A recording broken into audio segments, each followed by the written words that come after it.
La politique d'Aristote, traduction par Jules Barthélemy Saint-Hilaire, livre premier de la société civile, de l'esclavage, de la propriété, du pouvoir domestique. Chapitre 1er. Sommaire. De l'État, origine de la société, elle est un fait de nature. Élément de la famille, le mari et la femme, le maître et l'esclave. Le village est formé de l'association des familles, l'État est formé de l'association des villages, il est la fin de toutes les autres associations. L'homme est un être essentiellement sociable, supériorité de l'État sur les individus, nécessité de la justice sociale. Tout État est évidemment une association, et toute association ne se forme qu'en vue de quelque bien, puisque les hommes, quels qu'ils soient, ne font jamais rien qu'en vue de ce qui leur paraît être bon. Évidemment, toutes les associations visent à un bien d'une certaine espèce, et le plus important de tous les biens doit être l'objet de la plus importante des associations, de celle qui renferme toutes les autres. Et celle-là, on la nomme précisément État et association politique. Des auteurs n'ont donc pas raison d'avancer que les caractères de roi, de magistrat, de père de famille et de maître se confondent. C'est supposer qu'entre chacun d'eux toute la différence est du plus au moins, sans être spécifique. Qu'ainsi un petit nombre d'administrés constituerait le maître, un nombre plus grand le père de famille, un plus grand encore le magistrat ou le roi. C'est supposer qu'une grande famille est absolument un petit État. Ces auteurs ajoutent en ce qui concerne le magistrat et le roi que le pouvoir de l'un est personnel et indépendant et que l'autre, pour me servir des définitions mêmes de leur prétendue science, est en partie chef et en partie sujet. Toute cette théorie est fausse. Il suffira pour s'en convaincre d'adopter dans cette étude notre méthode habituelle. Ici, comme partout ailleurs, il convient de réduire le composé à ses éléments indécomposables, c'est-à-dire aux parties les plus petites de l'ensemble. En cherchant ainsi quels sont les éléments constitutifs de l'État, nous reconnaîtrons mieux en quoi diffèrent ces éléments. Et nous verrons si l'on peut établir quelques principes scientifiques dans les questions dont nous venons de parler. Ici, comme partout ailleurs, remonter à l'origine des choses et en suivre avec soin le développement est la voie la plus sûre pour bien observer. D'abord, il y a nécessité, dans le rapprochement de deux êtres qui ne peuvent rien l'un sans l'autre, je veux parler de l'union des sexes pour la reproduction. Et là, rien d'arbitraire. Car chez l'homme, aussi bien que chez les autres animaux et chez les plantes, c'est un désir naturel que de vouloir laisser après soi un être fait à son image. C'est la nature qui, par des vues de conservation, a créé certains êtres pour commander et d'autres pour obéir. C'est elle qui a voulu que l'être doué de raison et de prévoyance commande en maître, de même encore que la nature a voulu que l'être capable par ses facultés corporelles d'exécuter des ordres obéisse en esclave, et c'est par là que l'intérêt du maître et celui de l'esclave s'identifient. La nature a donc déterminé la condition spéciale de la femme et de l'esclave. C'est que la nature n'est pas mesquine comme nos ouvriers. Elle ne fait rien qui ressemble à leur couteau de Delphes. Chez elle, un être n'a qu'une destination, parce que les instruments sont d'autant plus parfaits qu'ils servent non à plusieurs usages, mais à un seul. Chez les barbares, la femme et l'esclave sont des êtres de même ordre. La raison en est simple. La nature parmi eux n'a point fait d'être pour commander.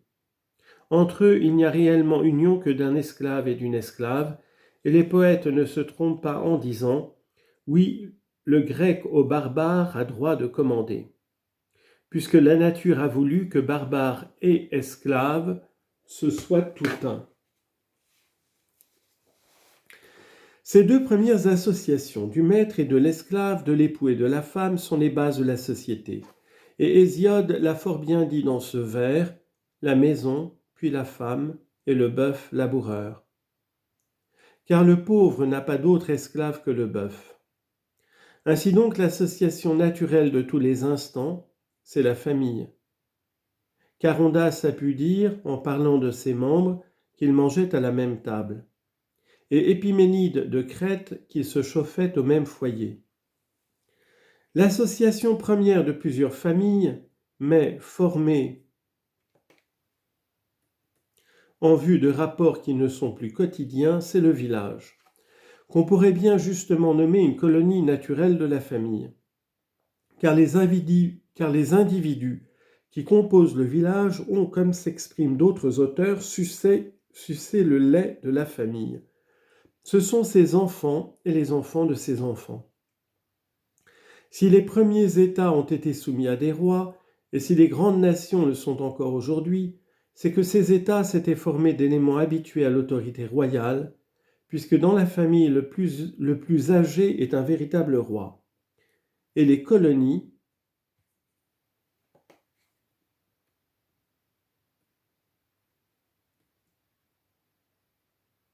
de la famille ont filialement suivi l'exemple qui leur était donné.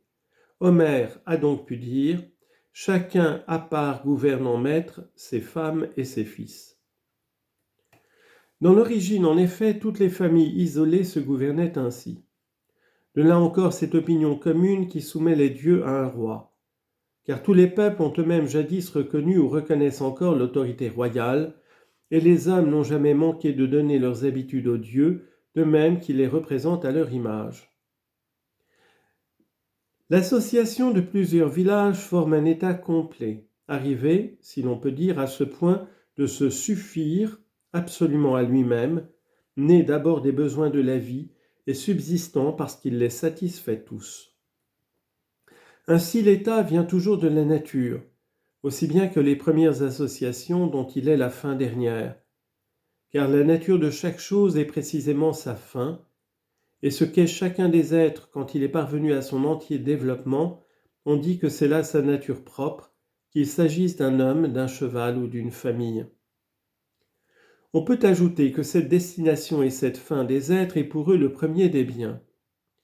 Et se suffire à soi-même est à la fois un but et un bonheur.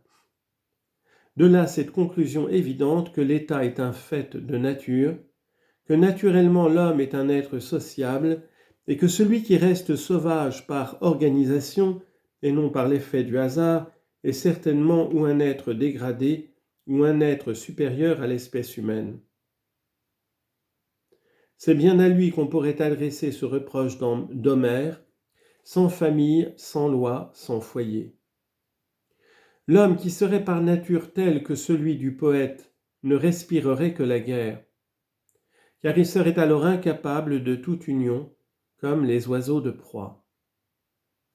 Si l'homme est infiniment plus sociable que les abeilles et tous les autres animaux qui vivent en troupe, c'est évidemment, comme je l'ai dit souvent, que la nature ne fait rien en vain. Or, elle accorde la parole à l'homme exclusivement.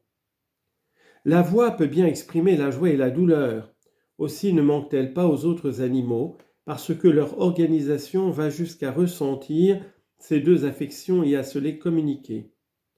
Mais la parole est faite pour exprimer le bien et le mal, et par suite aussi le juste et l'injuste. Et l'homme a ceci de spécial parmi tous les animaux, que seul il conçoit le bien et le mal, le juste et l'injuste, et tous les sentiments de même ordre qui, en s'associant, constituent précisément la famille et l'État. On ne peut douter que l'État ne soit naturellement au-dessus de la famille et de chaque individu, car le tout l'emporte nécessairement sur la partie, puisque le tout, une fois détruit, il n'y a plus de partie, plus de pied, plus de main, si ce n'est par une pure analogie de mots, comme on dit une main de pierre, car la main séparée du corps est tout aussi peu une main réelle.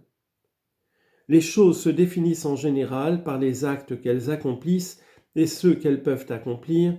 Dès que leur aptitude antérieure vient à cesser, on ne peut plus dire qu'elles sont les mêmes.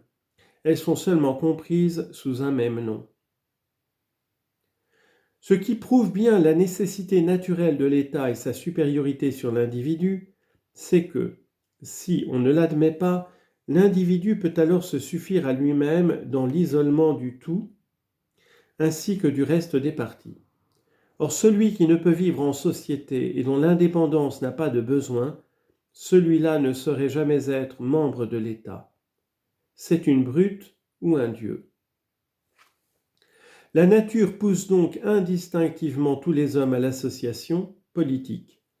Le premier qui l'institua rendit un immense service, car si l'homme parvenu à toute sa perfection est le premier des animaux, il en est bien aussi le dernier quand il vit sans loi et sans justice. Il n'est rien de plus monstrueux, en effet, que l'injustice armée. Mais l'homme a reçu de la nature les armes de la sagesse et de la vertu qu'il doit surtout employer contre ses passions mauvaises. Sans la vertu, c'est l'être le plus pervers et le plus féroce. Il n'a que les emportements brutaux de l'amour et de la faim.